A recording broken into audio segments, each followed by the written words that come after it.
Il y avait des nominations maintenant. Ministre de conflit. Et la justice est là. Vous nommez une autre justice à la présidence. Terrain domanial, c'est Issa. Quelqu'un qui n'a même pas de niveau. Excusez-moi. Il ne connaît pas le droit. Il fait la justice. Voilà le début de la défaite du pouvoir. On ne veut pas tout en même temps, mais faire peu qu'on apprécie. Que ce soit consolidé. Toumba est du camp.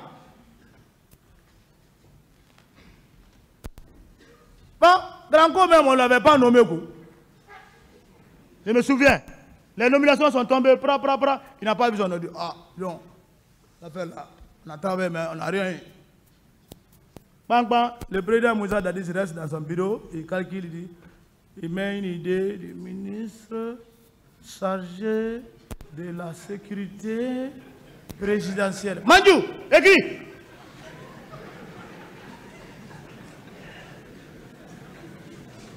Ah, lui, donc ça c'est quel poste? Il va commander qui? Et Granco veut se faire garde-corps. Parce que quand le président veut sortir, c'est le ministre de la sécurité présidentielle qui doit le garder. Ou bien c'est la garde présidentielle. Le ministre, c'est un bureaucrate. Le ministre ne peut pas être garde-corps. Voilà le début du conflit que lui-même il a créé à son sein, dans son organigramme. Il faut être clair. Moi, je ne suis pas... J'ai les niveaux. Hein. Je suis bien réfléchi. Et je peux même diriger l'État.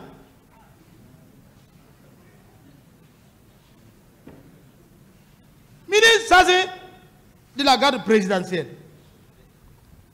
Ministre de la sécurité présidentielle. Quelle sécurité? On nomme cet homme. Lui, il a un bureau. Il fait tout là-bas. Tu as ton aide du camp. En sortant, c'est ton aide du camp que tu appelles. Vous sortez avec ses subordonnés. Alors, durant les 2 mois, 3 mois, bon, ça partait maintenant, inclinaison magnétique. Il n'y avait plus de compréhension. Lui aussi, qu'est-ce qu'il fait? Il cherche une garde autour de lui, familiale.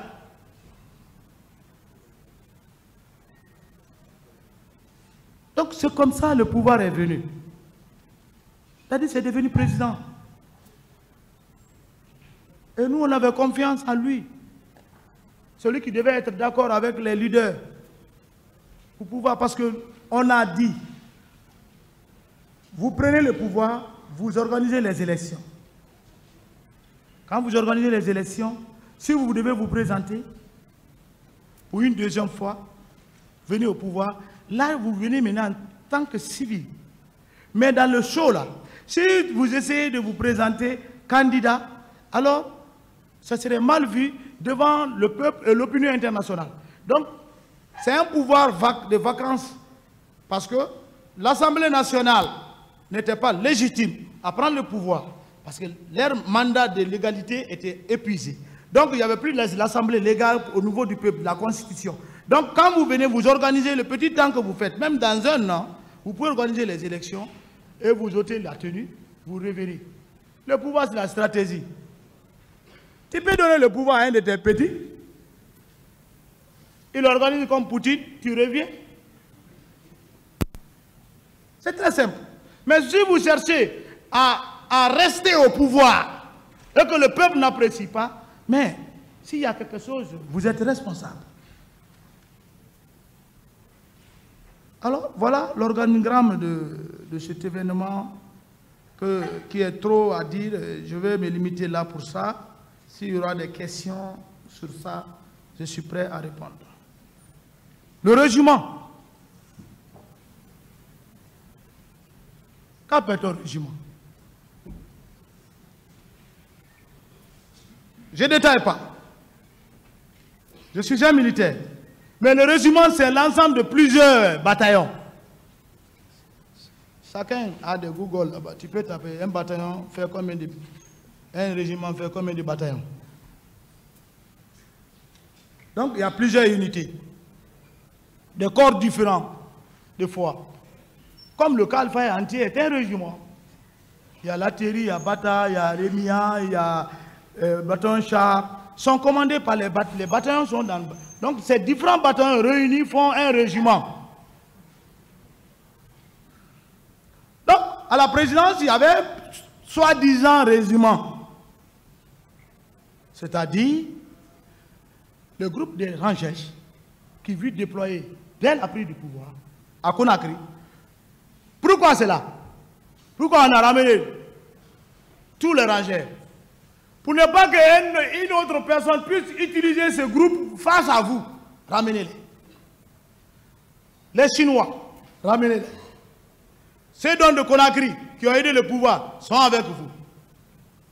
La garde de Koundara et ceux qui sont Kamakambo, Kamakambo Koundara, Tombo, on parle maintenant du J à 36. Donc, tout ceci était rattaché à la présidence. Mais il y a une garde permanente qui font tout le rôle de garde. On ne peut pas, même si une personne, quel que soit tes commando, tu ne peux pas faire 48 heures de garde sans être épuisé. Il faut aller de tour de rôle, il faut que vous vous changez. Chacun connaît, demain je dois descendre. C'est-à-dire le service militaire est géré de façon régulière et contrôlée. Si tu ne viens pas, on te punit. On te sanctionne. Donc c'est comme ça. Donc la garde du salon était là pour ça, uniquement pour le président. La garde, quand les ministres viennent, quand elles viennent, ce n'est pas eux qui font réellement la garde du président. Parce qu'il y a la garde rapprochée, il y a la garde éloignée. La garde éloignée, ce sont eux qui empêchent toute éventualité contre vous. Prenons un exemple, même si on est assis ici, s'il n'y a pas une garde parallèle à côté, quelque chose arrive ici, ils vont venir nous ramasser ici. Mais il faut d'abord se cruiser de lointain pour vous informer, voilà telle situation. C'est les vrais gardes, la garde éloignée.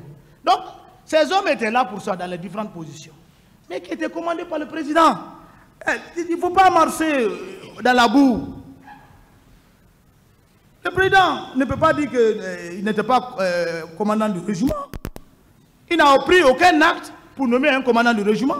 Le commandant du régiment, à l'époque, Aïdorba, que les victimes ont cité ici. Ça, Alphonse, qui est colonel actuellement, ont failli, il faut se dire comme ça, il fut suspendu. Le colonel Aïdor même fut arrêté. Comment le président peut dire que les Aïdor ont été arrêtés, ils n'étaient pas au courant? Mais ça fait mal à la tête. Un chef d'État, on arrête quelqu'un qui n'est pas au courant, un grand chef que tu as nommé. Quand on arrête quelqu'un que tu as nommé, c'est que tu es responsable, c'est toi-même qui as donné l'ordre. C'est une faiblesse alors.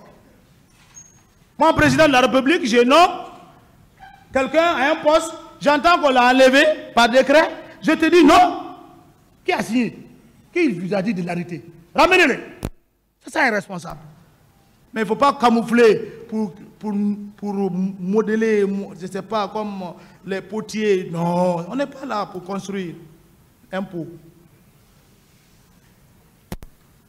C'est lui, il faut se dire la vérité, qui a instruit qu'on arrête les gens.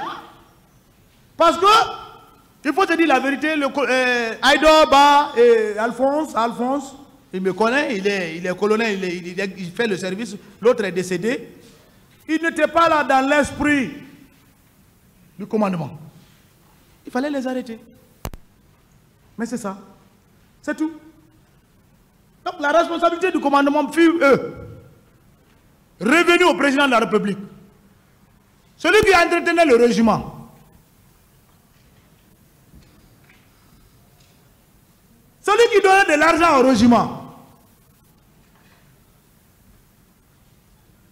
Et chaque vendredi, chacun au moins avait les casse-coutes, les dépenses.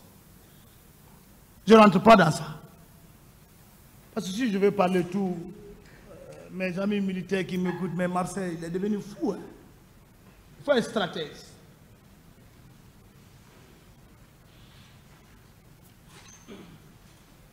Alors, ça c'est le régiment. Donc on cesse de dire ici que tel est commandant du régiment, tel est adjoint.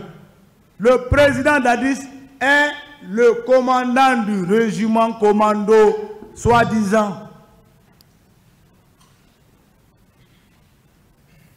Parce qu'en Guinée, je n'ai jamais vu de régiment. Non, ça n'a jamais été créé. Si le mot là est sorti, c'est le président d'Addis. Il n'y a jamais eu un acte qui prouve que telle personne, le voilà commandant du régiment. Les gens travaillaient en fonction du programme du président.